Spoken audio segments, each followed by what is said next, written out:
Here to present Ozzie Newsome for enshrinement into the Pro Football Hall of Fame is a gentleman who many of you enjoyed as a running back with the Dallas Cowboys, as a #1 pick, a two-time Pro Bowler on their Super Bowl team, later played with Washington, and finished up with the Cleveland Browns, where he befriended this man. Some of us were fortunate enough to watch him play 10, 12 times at Yale University, and before that, at Riverdale Country Day School. Some of us actually did. He was good, and he is class, and a good friend of Ozzie's. Please welcome Calvin Hill.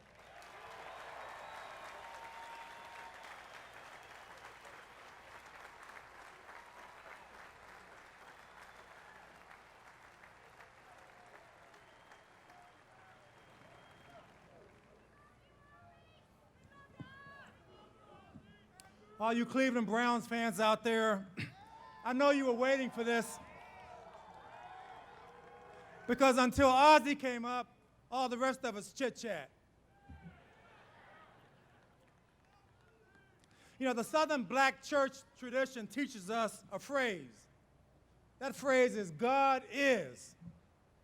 And we use that phrase for special times, times when we are celebrating the joy of His bounty, the specialness of His love.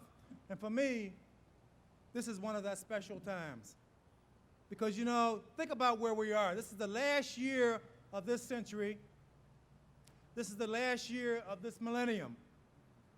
And I had the distinct privilege and the honor of presenting for induction to the Hall of Fame a special person. My friend and teammate, your Ozzie Newsome.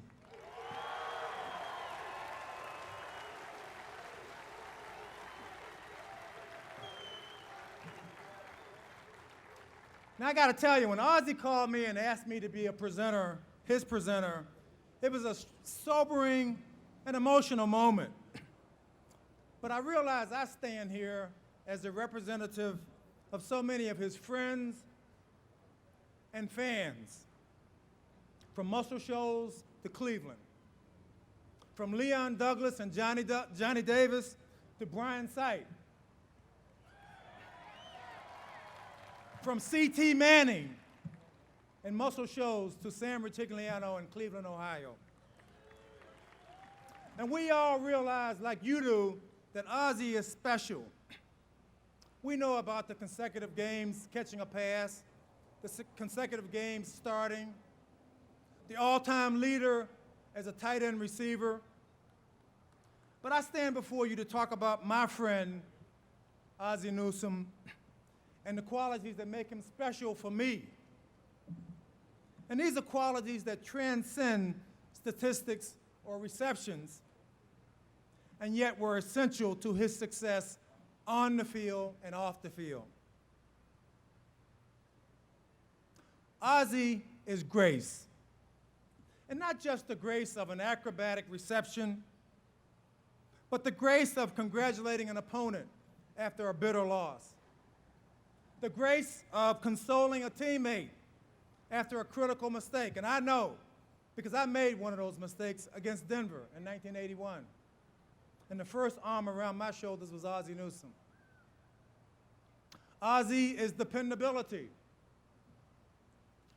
One of the greatest coaches whose bust is in this room, in this building, Vince Lombardi, once said that ability is important, but dependability is critical.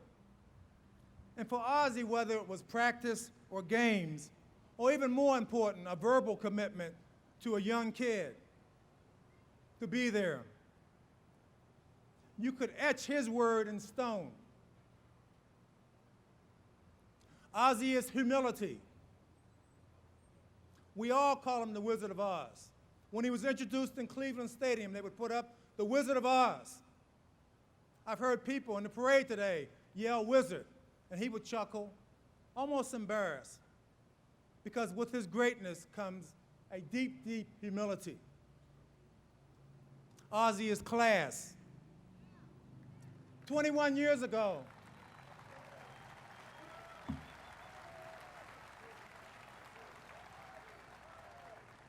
Ozzie is class. 21 years ago, when I first came up to Cleveland, he showed me a telegram he got from Bear Bryant.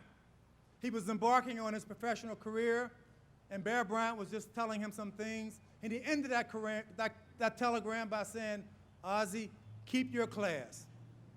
And for 21 years, he's kept his class.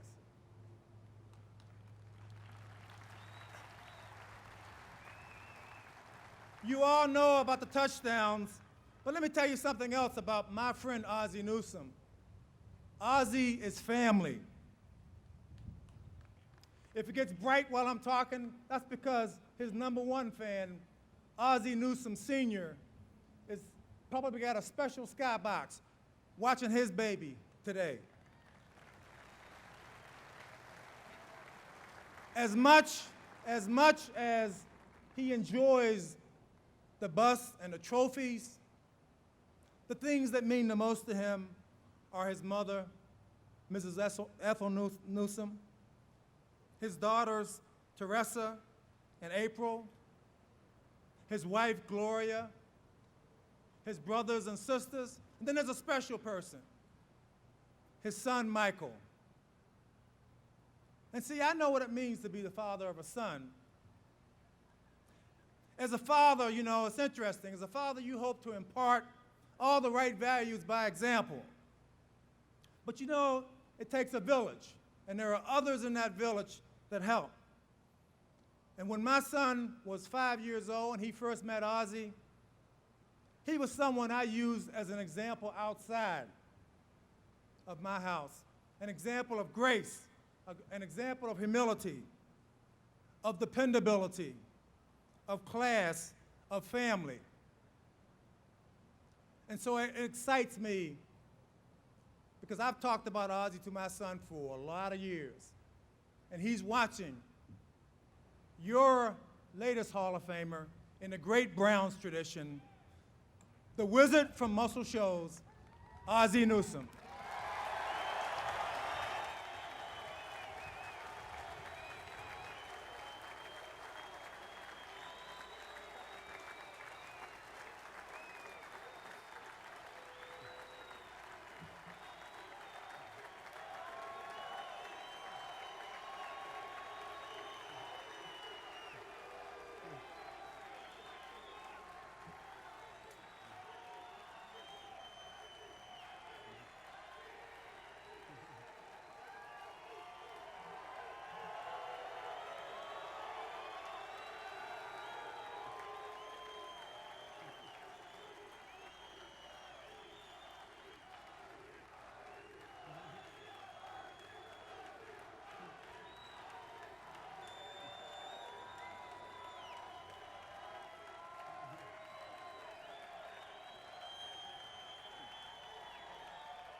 Thank you. Thanks, Calvin. That was really a pleasure to have you. Thank you.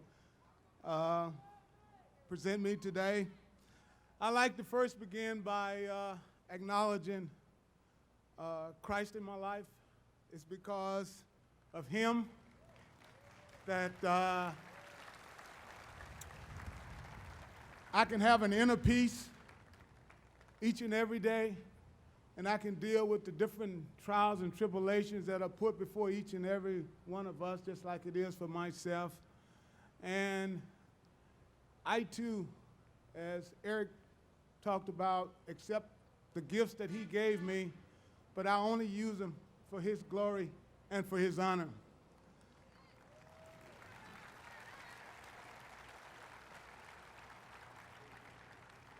I'd like to congratulate my classmates. It's been 3 or 4 great days in Hawaii, 3 or 4 great days here in Canton. Eric, Tom, Billy, and LT, this is a special group to go in, and I've enjoyed it. I enjoyed hearing your talks, and I'm looking forward to hearing yours, LT. To the other Hall of Famers, the guys that were my heroes, that I've watched for many, many years. They've paved the way They made the game what it is today. And to a unique bunch of Hall of Famers, those from that family of the Cleveland Browns.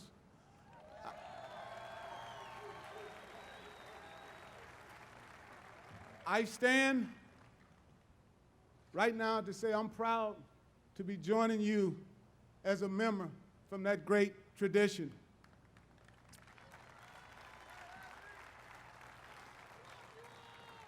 You know, at some point during my career, I was at a dinner and I heard Hall of Famer Paul Warfield talk about Hall of Famer Jim Brown and the passion he had for the game.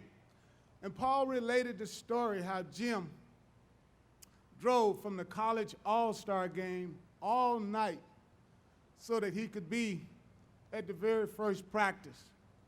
Well, that's passion. You know, I got to appreciate passion, but I didn't get the opportunity to play with Jim, and just as most of you, I only saw the highlights. But I come to understand and appreciate passion for 13 years for playing in front of what I consider the greatest football fans in America.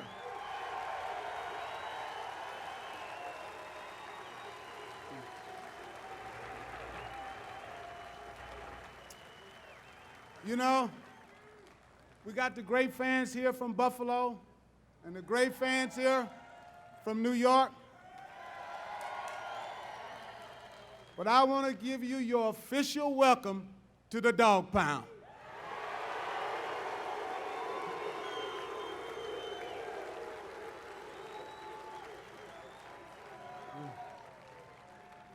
You know, along the way, in order for any of us to achieve, there had to be some mentors.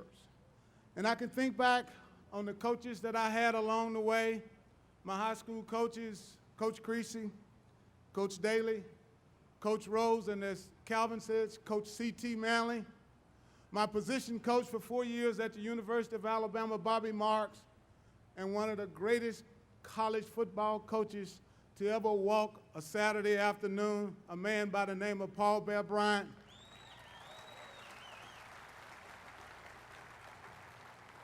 You know, just as some other fellow Alabamians have came before me, talked about Coach Bryant, I think we can all agree that the lessons that he taught us while we were there are the lessons that we're living right now in our lives, and that's how special a man he was.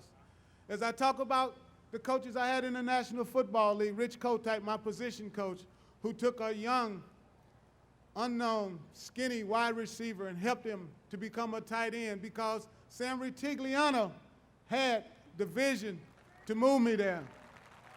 Marty Schottenheimer and Bud Carson, those are the guys that were the mentors in my life. You know, about 3 or 4 months ago, I had the opportunity of going to a funeral. And, you know, the thing about the funeral is that instead of the family being sad, they started to talk about that this was a homegoing celebration. Now, with that homegoing celebration, the tears of sorrow became the tears of joy because we got the opportunity at that point to enjoy that person's life and to dwell on that.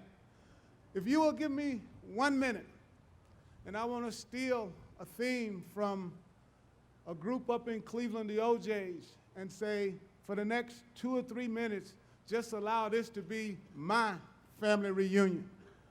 Because as I look out here today, I have the fans, I have my teammates from high school, from college, and from the Cleveland Browns. You know, I think back of my 3 roommates at 3 different times during my career, Ricky Feature, Johnny Davis, and the top dog, Hanford Dixon. I think about the quarterbacks who threw to me. Brian Sight. Paul McDonald, Gary Danielson, and Bernie Kosar.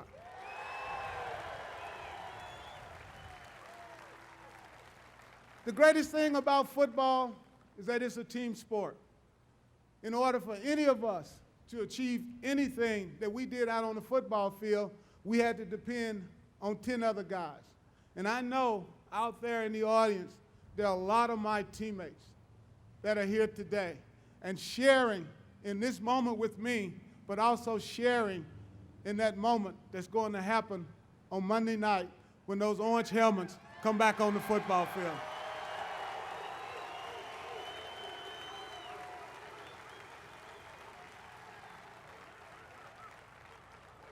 You know, but just as you had a family reunion, there's always the opportunity to think back and to share with each other of people who are special in your life that not able to be here.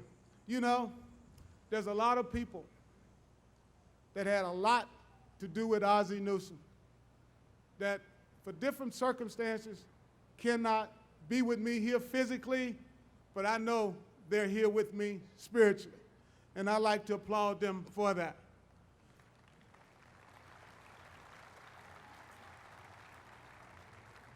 As I moved on to talk about a family, I want to talk about my own family.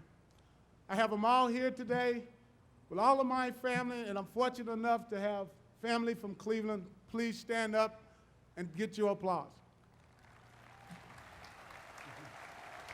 And anytime you have a gathering of people, there is a reason and a cause for celebration. And today, we have that cause because in 1999, there is football back on the lakefront. And as the song say,